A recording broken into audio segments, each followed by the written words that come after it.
नमस्कार दोस्तों, एक समय की बात है, भगवान बुद्ध अपने शिष्यों को उपदेश दे रहे थे। तब उनके किसी शिष्य ने उनसे ये 3 सवाल किए। पहला, कौन किसके भाग्य का खाता है? दूसरा, संसार का सबसे बड़ा बलवान कौन है? तीसरा, जो अपनी बात से मुकर जाता है उसका अंत में क्या अंजाम होता है? गौतम बुद्ध कहते हैं, तुम्हारे ये तीनों ही प्रश्न बहुत ही महत्वपूर्ण हैं, क्योंकि इन तीनों प्रश्नों के उत्तर हर मनुष्य को जानना जरूरी होता है। इसीलिए मैं तुमको एक कहानी सुनाता हूं। उस कहानी में तुमको तुम्हारे इन तीनों प्रश्नों के जवाब मिल जाएंगे। कृपया तुम कहानी को ध्यान लगाकर सुनना। एक जंगल में एक विशाल बरगद का पेड़ था। उस पेड़ पर एक बाज पक्षी रहता था। उस बरगद से थोड़ी ही दूर पर एक बिल था। उस बिल में एक सर्प रहता था। फिर एक दिन जैसे ही सर्प बिल से बाहर निकलने लगा तो उस सर्प को वह बाज पक्षी देख रहा था। जब वह सर्प बिल से बाहर निकलने लगा तो उसी समय बाज सर्प पर झपटा, परंतु सर्प अपने बिल से अधिक बाहर नहीं निकला था, इसलिए वह वापस बिल में चला गया। फिर थोड़ी देर बाद सर्प ने अपना मुंह बिल से बाहर निकाला और देखने लगा कि बाज पक्षी यहीं पर है या कहीं पर चला गया। फिर वो बाज पक्षी दोबारा उस सर्प पर झपटा, परंतु वह फिर से वापस अपने बिल के अंदर छुप गया। जैसे ही सर्प अपने बिल से बाहर निकलने का प्रयास करता तो बाज उस पर हमला करता और उसे उठाकर ले जाने की कोशिश करता। बाज मन में सोच रहा था कि जब भी तू बाहर निकलेगा तो मैं तुझे अपना भोजन बना लूंगा, और सर्प उस बाज के डर से बिल में छुपा रहता है। जब सर्प को उस बिल में रहते हुए काफी समय हो जाता है तो सर्प मन में विचार करने लगता है कि यदि राजा विक्रम कहीं से आ जाए तो वह दूसरों के कष्टों का हरण करते हैं, और राजा विक्रम ही ऐसे हैं जो मुझे इस बात से बचा सकते हैं। तो राजा विक्रम को याद करता हुआ सर्प उस बिल में छुपा रहता है, और जो भी उस मार्ग से निकलकर जाता तो उसे सर्प कहता कि भाई, कोई मेरी बात राजा विक्रम तक पहुंचा दो या मुझे राजा विक्रम से मिला दो, तो मैं उसका जीवन भर एहसानमंद रहूंगा। फिर एक दिन राजा विक्रम, जो दूसरों के दुखों को दूर करते थे, वह जंगल में जा रहे थे और उसी मार्ग से निकलकर जा रहे थे। तभी सर्प को पता चला कि रास्ते से कोई जा रहा है, तो वह सर्प बिल के अंदर से ही कहने लगा, भाई, कोई मुझे राजा विक्रम से मिला दे तो मैं उसका जीवन भर एहसानमंद रहूंगा। यह बात जब राजा विक्रम ने सुनी तो राजा विक्रम कहने लगा, क्यों भाई, आपको राजा विक्रम से क्या काम है? तो सर्प कहने लगा, देखो भाई, राजा विक्रम दूसरों के दुखों का हरण करते हैं और मैं बहुत दिनों से इसी बिल में पड़ा हुआ हूं। मैं बहुत दुखी हूं। यदि मैं इस बिल से बाहर निकलता हूं तो इस वृक्ष पर एक बाज पक्षी का निवास है। वह बाज मुझ पर उसी समय हमला करता है, इसलिए मैं इस बिल से बाहर नहीं निकलता हूं और न ही मुझे कुछ खाने को मिलता है। मैं ऐसे ही इस बिल में पड़ा हुआ हूं, ऐसे ही अपना जीवन व्यतीत कर रहा हूं। राजा विक्रम कहने लगे कि हे सर्पराज, मैं ही राजा विक्रम हूं, बताओ तुम्हारे कष्ट का निवारण कैसे करूं? तो सर्प कहने लगा, हे महाराज, जैसा आपको उचित लगे वैसा ही कीजिए, लेकिन मेरा इस बाज से पीछा छुड़ा दीजिए, नहीं तो यह किसी दिन मुझे मार डालेगा। राजा विक्रम कहने लगे, हे सर्पराज, अगर तुम कहो तो मैं तुम्हें इस वन से कहीं दूर छोड़ दूं। सर्प कहने लगा, महाराज, जब आप मुझे दूर छोड़ने जाओगे तो ये बाज हमें देख लेगा और यह वहीं पर जाकर फिर से बैठ जाएगा और मौका मिलते ही ये मुझे मार डालेगा। राजन, आप मुझे कुछ समय के लिए आपके अंदर में बैठा लीजिए। आप पेट में बैठने के लिए मुझे स्थान दे दीजिए। जब इस बाज को पता नहीं चलेगा कि सर्प कहाँ गया, और मैं आपके साथ इस वन से बहुत दूर चला जाऊंगा और आगे जाने के बाद मैं आपके पेट से बाहर आ जाऊंगा। राजा विक्रम कहने लगे, ठीक है सर्पराज, आप मेरे पेट में प्रवेश कर जाएं। राजा विक्रम अपना मुंह खोल देते हैं और वह सर्प राजा विक्रम के पेट में प्रवेश कर जाता है और राजा विक्रम के पेट में जाकर के बैठ जाता है। जब राजा विक्रम वन में आगे गए और आगे काफी दूर पहुंचने के बाद उस सर्प से कहने लगे कि हे नागराज, अब आप मेरे पेट से बाहर आ जाइए। अब यह सुनसान वन है, इसमें कोई बाज आपको परेशान नहीं करेगा। यह बात सुनकर नागराज कहने लगा कि नहीं महाराज, अब मैं आपके पेट से बाहर निकलने वाला नहीं हूं। राजा विक्रम ने कहा, क्यों भाई, आपने तो मुझसे यह वादा किया था कि आप मुझे आगे सुनसान वन में छोड़ देना, मैं आपके पेट से बाहर निकल जाऊंगा। अब क्या हुआ?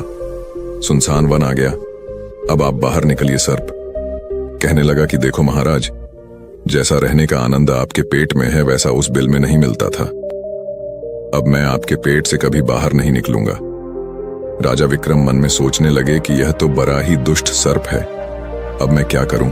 और उसके जहर के प्रभाव से महाराज विक्रम का पूरे शरीर से कोर फूटने लगा। महाराज विक्रम के शरीर से कोर निकल आया। राजा विक्रम मन में सोचने लगे कि अब मैं यदि राजधानी को वापस जाऊंगा तो यह अब भी संभव नहीं है, क्योंकि मैं इस वक्त कोरी हो गया हूं और मुझे इसी वन में रहकर इस नागराज से भी छुटकारा पाना है। यह सोचकर महाराज विक्रम एक पैर के नीचे झोपड़ी बनाकर सो जाते हैं। उनके शरीर से को टपकने लगा और बदबू आने लगी, जो कि सर्प का जहर था। सर्प कुंडली मारकर राजा विक्रम के पेट में बैठा हुआ था। राजा विक्रम उस वन में परी हुई एक कोरी की हालत में है। अब इधर उन्हीं के समय एक प्रसिद्ध श्रावस्ती और श्रावस्ती नगरी के महाराजा थे। उसका नाम ताम्रध्वज महाराज था। उनके 3 पुत्रियां थीं और राजा ताम्रध्वज बड़ा अहंकारी और बड़ा ही अभिमानी राजा था। फिर एक दिन उसने अपनी तीनों बेटियों से पूछा कि बताओ बेटियों, तुम किसके भाग्य का खाती हो? फिर उनमें से 2 बेटियां तो राजा के डर से कहती हैं कि पिताजी, हम तो आपके भाग्य का ही खाते हैं। परंतु उनमें से राजा की एक चित्ररेखा नामक बेटी थी। वह चित्ररेखा अपने पिता ताम्रध्वज से कहती है कि नहीं पिताजी, मैं किसी के भाग्य का नहीं खाती हूँ, मैं तो केवल अपने ही भाग्य का खाती हूँ। उस बेटी की बात सुनकर राजा को बहुत क्रोध आया और राजा ने उसी समय नाई और ब्राह्मण को बुलाया और नाई और ब्राह्मण से कहने लगा कि इन दोनों बेटियों का रिश्ता तो आप किसी राजा के यहाँ करके आइए, और जो ये बड़ी वाली बेटी है इसका रिश्ता किसी कूरी, कलंकी या जिसके हाथ पैर नहीं हो उसके साथ करके आइए। फिर राजा का आदेश मिलते ही नाई और ब्राह्मण उन तीनों बहनों का रिश्ता करने के लिए चल देते हैं। उन्होंने राजा की दोनों छोटी बेटियों का रिश्ता तो राजवंशों में कर दिया, परंतु तीसरी बेटी के लिए वर ढूंढते ढूंढते हुए उसी वन से निकलकर जा रहे थे जिस वन में राजा विक्रम अपनी झोपड़ी में कोरी के रूप में परे हुए थे। उनके शरीर से कोढ़ बह रहा था। तो राजा विक्रम को देखकर नाई और ब्राह्मण आपस में कहने लगे कि इससे अच्छा तो कोई व्यक्ति हमें नहीं मिलेगा, इसलिए इसके साथ ही राजा की लड़की का संबंध करके चलते हैं। फिर राजा विक्रम के साथ नाई और ब्राह्मण ने राजा ताम्रध्वज की लड़की चित्ररेखा का विवाह तय कर दिया और राजा ने भी बहुत जल्दी ही चित्रलेखा को उस वन में ले जाकर की वहीं उस कोरी राजा विक्रम के साथ उसका विवाह संपन्न कर दिया। राजा विक्रम जैसे महापराक्रमी राजा समय की चपेट में आ गए और एक कूरी का जीवन गुजार रहे थे। वह लड़की बड़ी पतिव्रता थी। वह अपने पति राजा विक्रम की सेवा करती थी और वह दोनों छोटी बहनें जो थीं, वह बड़े बड़े राजाओं के घर में गई तो वह तो आराम की जिंदगी जी रही थी, लेकिन चित्रलेखा राजा विक्रम के साथ दुखी जीवन काट रही थी। कहते हैं, जो अपने नियम और सिद्धांतों पर रहता है और जो धर्म का पालन करता है, ईश्वर हमेशा उसे सुखी रखना ही पसंद करता है। भगवान उसे हमेशा आनंद प्रदान करता है। इसलिए जब उस झोपड़ी में रहते रहते चित्ररेखा को राजा विक्रम के साथ बहुत दिन बीत जाते हैं, तो उस झोपड़ी के पास एक पीपल का वृक्ष था और उस वृक्ष के नीचे एक दूसरा सर्प का बिल था। तो एक दिन विक्रम सो रहे थे और रात्रि का समय था और चित्रलेखा महाराज विक्रम की सेवा कर रही थी। उसी समय उस बिल से एक सर्प बाहर निकलता है और बाहर निकलकर जो राजा विक्रम के पेट में सर्प था, उस सर्प से कहने लगता है, अरे दुष्ट, अपने वचन से मुकर गया। तूने तो महाराज विक्रम से कहा था कि मैं दूर वन में जाकर तुम्हारे पेट से बाहर निकल जाऊंगा, और तू ऐसे परोपकारी राजा के पेट में जाकर के बैठ गया। तुम्हारे जहर के कारण राजा के पूरे शरीर से कोर निकल आया। अरे तुझे शर्म नहीं आई कि तूने कितना गलत काम किया है? क्योंकि इतने समय में राजा विक्रम ने न जाने कितने ही जीवों का दुख दूर करते।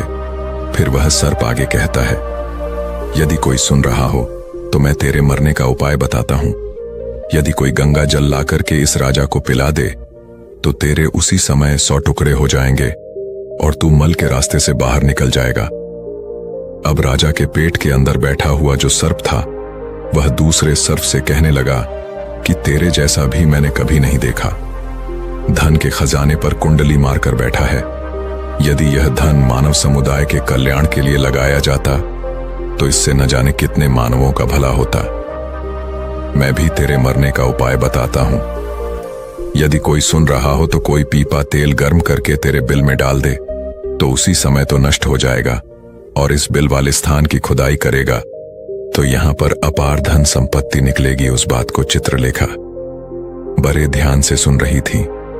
चित्रलेखा के मन में विचार आया, यह राजा विक्रम है और इनके पेट में एक सर्प बैठा हुआ है।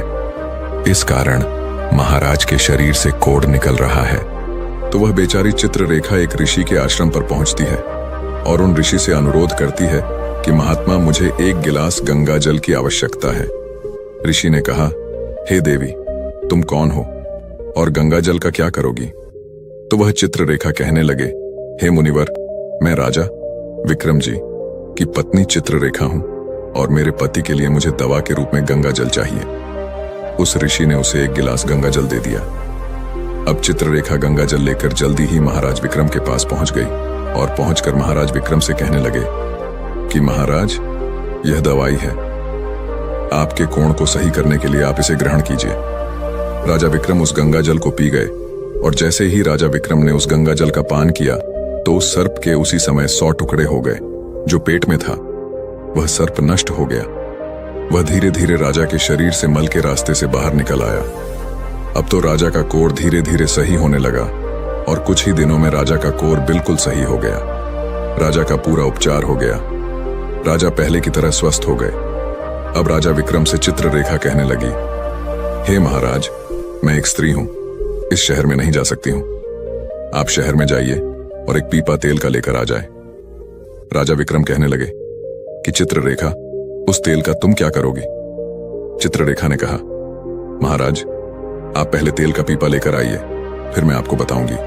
फिर चित्ररेखा की बात सुनकर राजा विक्रम बाजार में जाते हैं और वहां से एक पीपा तेल का लेकर आते हैं। फिर चित्ररेखा वहां आग जलाती है और उस आग पर उस तेल को गर्म करती है और गर्म करके उस सर्प के बिल में खाली कर देती है। जैसे ही उस बिल में वह गर्म तेल डाला गया तो सर्प की मृत्यु हो गई।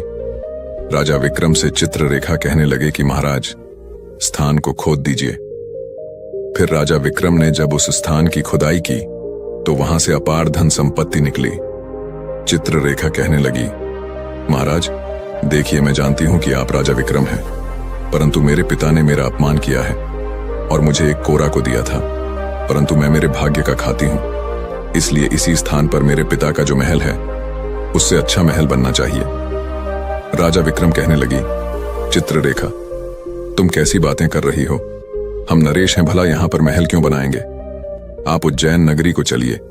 परंतु राजा विक्रम के कहने पर भी चित्ररेखा नहीं मानी। फिर राजा विक्रम ने उस वन में एक शानदार महल का निर्माण करवाया। इस संसार में सबसे बलवान समय होता है और कोई बलवान नहीं होता है। जिसका समय अच्छा होता है वह आगे बढ़ता रहता है और जिसका समय खराब हो जाता है, जिसका समय विपरीत होता है, वह पतन की ओर अग्रसर हो जाता है। फिर एक दिन राजा ताम्रध्वज पर एक दूसरा राजा आक्रमण कर देता है और उस आक्रमण में तमध्वज पराजित हो जाता है और राजा अपने परिवार सहित प्राण बचाने के लिए उसी वन में पहुंच जाता है।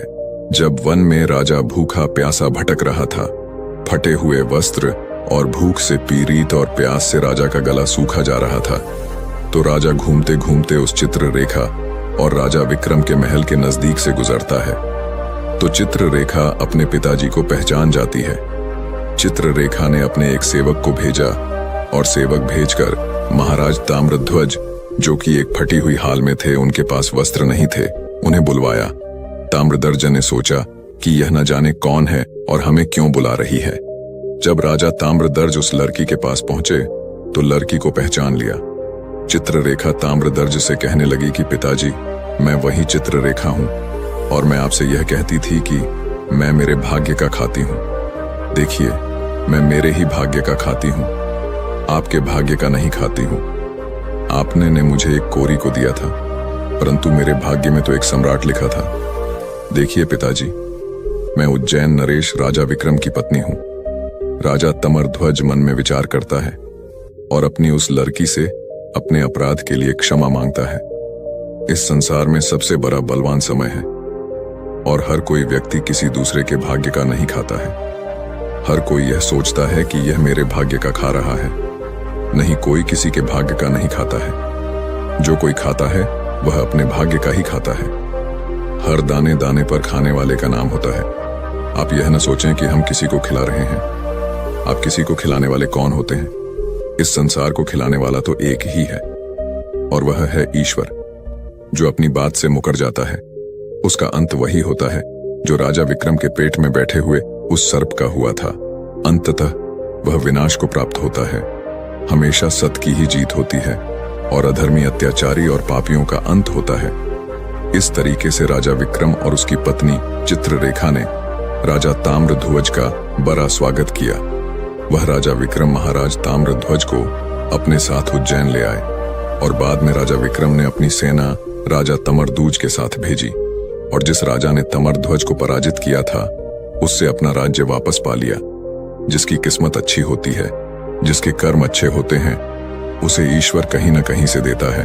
हम और तुम तो अपने परिवार का पालन करने में भी हिचक जाते हैं, लेकिन इस संसार का पालन करने वाले को देखिए, वह पूरे संसार का हर जीव जंतुओं का ध्यान रखता है।